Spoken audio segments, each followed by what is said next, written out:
vou falar um pouquinho para vocês aqui do que a gente faz no laboratório de ótica quântica aqui. Uma boa parte, como o nome vem ótica, a gente trabalha aqui com luz, estados de luz. O quântico a gente fala porque a gente trabalha no regime de fótons únicos, ou seja, todo o nosso processo, as nossas medições, é de regime de um único fóton inteiramente. Como é que a gente gera esse tipo de estados e como é que a gente mede? Para gerar, a gente precisa de um tipo de cristal específico, que ele tem um cristal de não linearidade de segunda ordem, que a gente chama.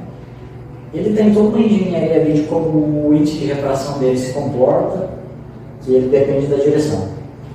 Esse cristal, quando ele é bombeado por um laser aqui, no nosso caso a gente usa um laser de 405, prepara ele aqui e incide no cristal. Esse cristal, ele absorve esse efeito de segunda ordem de linearidade, ele é chamado de conversão paramétrica descendente, nesse caso. Ele absorve o cristal, um fóton de cristal, desculpa, e ele gera um par de fótons instantaneamente. Como esses dois pares de fótons são gerados no mesmo instante de tempo, a gente comumente usa a nomenclatura que esses são pares de fótons gêmeos. Só que esse par de fótons, esses pares de fótons, eles já nascem com umas características interessantes. Eles já nascem com certas correlações quânticas aqui, que a gente chama de emaranhamento. Por exemplo, esse é um dos motivos que esse processo não tem análogo clássico. Você não consegue explicar nada desse processo utilizando somente a mecânica clássica. Esse processo é puramente quântico. Porque existe o processo inverso, que é você pegar dois fótons, por exemplo, de 810, usar esse cristal, ele vai absorver e juntar e criar um de 405. Mas eles não têm correlação nenhuma entre esses fótons. E essa junção desses fótons em um único fóton, que é o segundo harmônico que a gente chama, ele é clássico, já a conversão paramétrica é puramente quântica. Como é que, o que efeitos ele tem, que é legal? Esse efeito de emaranhamento, esses dois fótons eles saem e vão para direções distintas aqui. Esses fótons eles possuem correlações quânticas de modo que, se eu fizer uma operação ou uma medida de um lado, o outro lado está completamente caracterizado. Eu não preciso medir os dois para garantir. Você vai, de certa forma, para verificar e demonstrar, não, de fato é. Mas você não precisa. Então, você pode usar isso para fazer certas operações no sentido de, se eu fizer uma medida projetiva de um lado, projetar em determinada base, eu posso, de certa forma, remotamente preparar o estado do outro. E isso é interessante, que não interessa a distância que eles estão entre eles. Já existem experimentos que eles demonstraram que eles produzirem esse tipo de pares de fótons em satélites.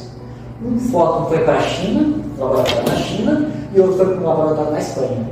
Ou seja, praticamente dos dois lados do mundo. Eles demonstraram que essas correlações quânticas aqui, elas se mantinham. Você também pode usar isso em fibras ópticas, por exemplo. Só que em fibra óptica, esse tipo de estado, ele é facilmente degradado no programa de propagação.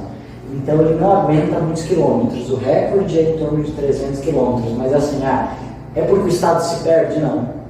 Desculpa, é porque o emaranhamento se perde? Não, é porque você tem perdas, o estado degrada em certas coisas, mas não é porque o efeito do emaranhamento em si que ele fica fraco. Por que isso é interessante, saber essas distâncias? Porque você pode usar isso para aplicar certos protocolos. Por exemplo, protocolos que você usa esse tipo de fóton para criptografar seus dados, criptografia quântica, que é um dos grandes objetivos desse laboratório aqui. Aplicar protocolos de criptografia quântica. Por que esses protocolos são legais?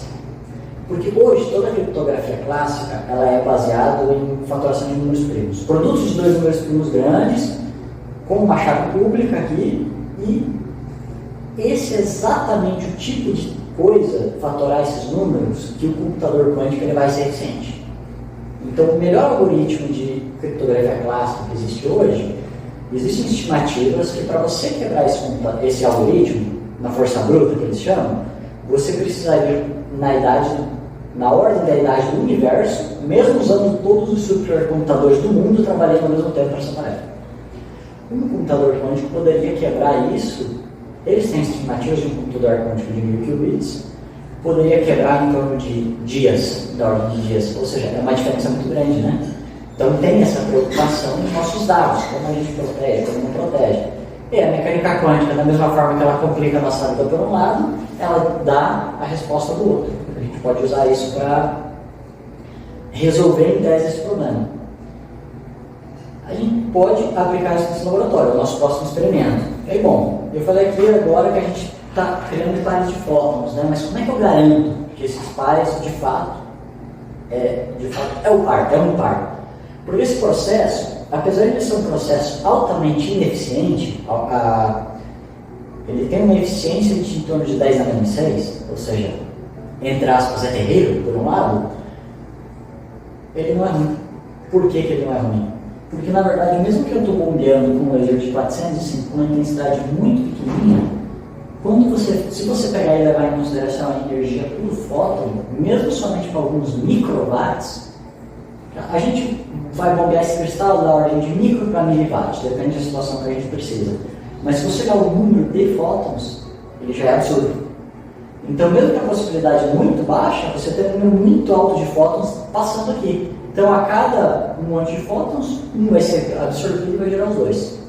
Então, o processo, a gente ainda assim consegue uma estatística grande aqui. Como é que a gente caracteriza esses estados? Como é que a gente mede?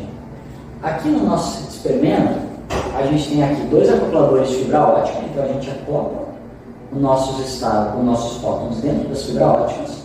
Esses fótons vão viajar pela fibra ótica até os detectores aqui. E esses detectores, eles têm a capacidade de medir literalmente um único fóton por vez. Por exemplo, um fotodiodo ou um power meter, não, eu preciso de uma certa intensidade mínima para ele enxergar. Aqui, um único fóton faz com que ele gere um pulso elétrico. Aí tem toda a eletrônica por trás, aqui que eu não vou entrar muito nesses detalhes, mas o que nos interessa é o pulso elétrico. Por quê? Porque esses pulsos elétricos, eles são enviados para esse equipamento aqui chamado caixa de coincidências. Ele é um FPGA, que é uma placa programável, que ele está em tempo real, esperando nos 2 canais 1 e 2 aqui, se ele recebe esse pulso elétrico. Quando ele recebe um dos pulsos, por exemplo, chegou no canal 1, ele vai liberar o cronômetro, que a gente chama de janela de coincidência. Se o segundo pulso chegar dentro dessa janela, nós temos a detecção de coincidência. Se ele chegar fora, ele vai liberar uma nova janela. E ele fica o tempo todo analisando esses sinais aqui. Com isso, ele vai criar um número de coincidências por segundo, por exemplo. Então a gente vai ter, ele vai estar nos informando em tempo real o número de contágios no canal 1, canal 2 e as coincidências entre esses canais. Só que ainda assim você pode se perguntar, ok, mas eu estou só analisando temporalmente, né?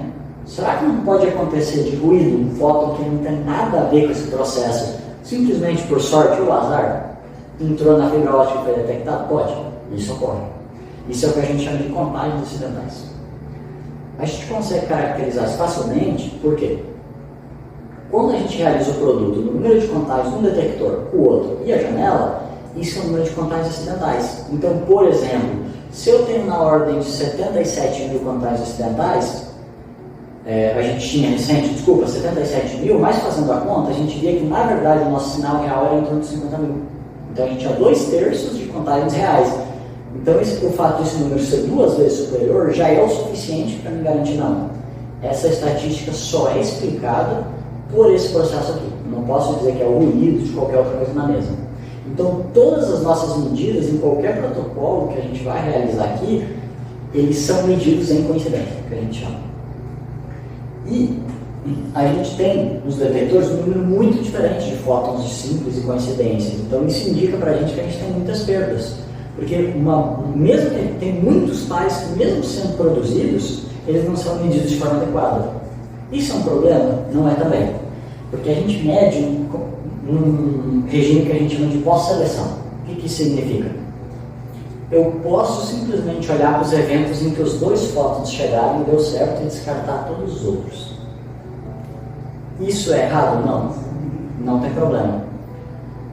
E aí, o que a gente tem que garantir é que o nosso número de contágios reais ele é suficientemente superior às contágios acidentais. Se eles estão muito próximos aqui, eu não sei dizer se esse valor é simplesmente flutuação, porque você tem uma certa variação ali, né? Ele vai ficar em torno de um determinado valor, mas esse acidentais pode ser um pouquinho maior, um pouquinho menor, pode acontecer. Quando esse número é suficientemente nos garantir. Por isso que é uma coisa interessante que a gente não precisa no nosso experimento, como você tem boa parte de trabalhos experimentais, discutir as perdas do experimento. Isso não precisa. O que a gente normalmente discute na nossa área é a eficiência da fonte. Dado o número de fótons simples, de contagem simples, qual é a porcentagem desse valor que eu tenho como coincidência, como fótons coincidentes? E esses estados eles podem ser aplicados para uma gama de coisas. Por agora eu só falei de criptografia, mas eles podem ser usados para protocolos de informação quântica em geral, eles podem ser usados para tarefas que poderiam ser aplicadas futuramente no possível computador quântico. Eles podem ser usados para estudar sistemas quânticos, mesmo você simular sistemas quânticos. Por exemplo, eu estudei no meu doutorado termodinâmica quântica usando fótons. Mesmo os fótons não terem massa nem nível de energia, você tem um regime aqui em que você pode fazer uma espécie de, o termo até pode parecer engraçado, mas uma simulação experimental. Você usa um sistema experimental para simular o outro. E eu tenho informações de sistemas que naquele sistema será muito mais difícil de implementar do que esse aqui fotônico. Então, por exemplo, então a gente pode fazer uma pergunta do tipo assim, ok, tem todo esse investimento em computação quântica, é fotônica, como ela está? A gente tem grandes vantagens e grandes desvantagens. Por quê? Se você comparar com grandes computadores quânticos, de, por exemplo, IBM, Google e tudo mais, a maioria deles usa sistemas supercondutores. Eles conseguem fazer um número muito grande de qubits. A gente produz um qubit por vez aqui. Você tem um estado de 4 qubits, eu já teria que ter 2 fontes dessas e amaranhar os 2 qubits. Isso já é difícil, porque eu não sei quando esses pares são criados. Eu tenho que garantir que os dois sejam criados no mesmo instante de tempo, para que eles interajam, e aí você vai ter um estado de 4 fótons. Já pareceu um pouco complicado. Se eu fizer agora um estado de 6 fótons, o problema aumenta exponencialmente, a complicação aumenta muito. Então a gente, por um lado, tem essa desvantagem, mas a nossa grande vantagem é que os sistemas fotônicos são altamente estáveis. Por quê? Porque fótons não interagem com nada. Fótons só interagem em um meio material. Então, por exemplo, mesmo que eu tenha 2 feixes de luz, se eu passar um pelo outro, eles se ignoram. Como é que eu posso juntar 2 feixes de luz utilizando um divisor de feixes? Ou seja, eles precisam de um meio. Aí eles vão interagir. As suas funções de onda ali, você vai ter interferência construtiva e destrutiva dessas 2 ondas, dentro do meio, não fora. Então isso é uma vantagem, por isso que os nossos sistemas são altamente estáveis. E, dependendo do tipo de sistema, a gente tem uma vantagem que a fotônica permite a monitorização em chips fotônicos. Você pega pedaços de vidro com lasers com um foco bem de forma controlada, você consegue desenhar certos circuitos fotônicos. Ou seja, alguns experimentos gigantes, que é uma mesa toda, viram um chipzinho desse tamanho, de 1 ou 2 centímetros. Não é tudo que você consegue fazer de forma arbitrária, ok? Mas a nossa principal vantagem, aí o outro lado que a nossa área ainda tem grandes investimentos, é justamente a criptografia. Por quê? Toda a nossa estrutura ela é baseada em fibra ótica. Nada melhor que fibra ótica para a gente propagar nossa informação. Hoje a nossa internet toda é baseada em fibra ótica. Como é que tudo é construído? Os zeros e um, uma luz piscando ou não piscando.